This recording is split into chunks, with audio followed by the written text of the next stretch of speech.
ถ้าเราไปเจอในสิ่งที่เราทำมันได้ยากให้ตั้งความพอใจที่จะทำฉันทะคือพอใจที่จะทำไม่ใช่ราคะคนละตัวกันฉันทะเป็นคำกลางๆไม่ใช่ในฝ่ายกิเลสหรือฝ่ายไหนทั้งสิ้นมันอยู่ในคำกลางๆเป็นคำกลางๆไม่ใช่ดีไม่ใช่ชั่วฉันทะคือตั้งความพึงพอใจ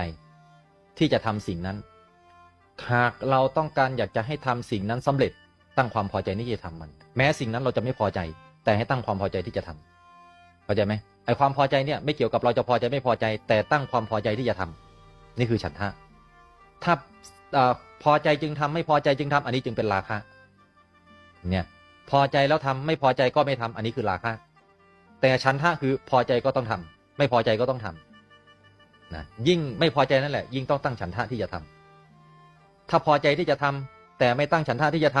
ำมันก็ไม่สำเร็จเข้าใจ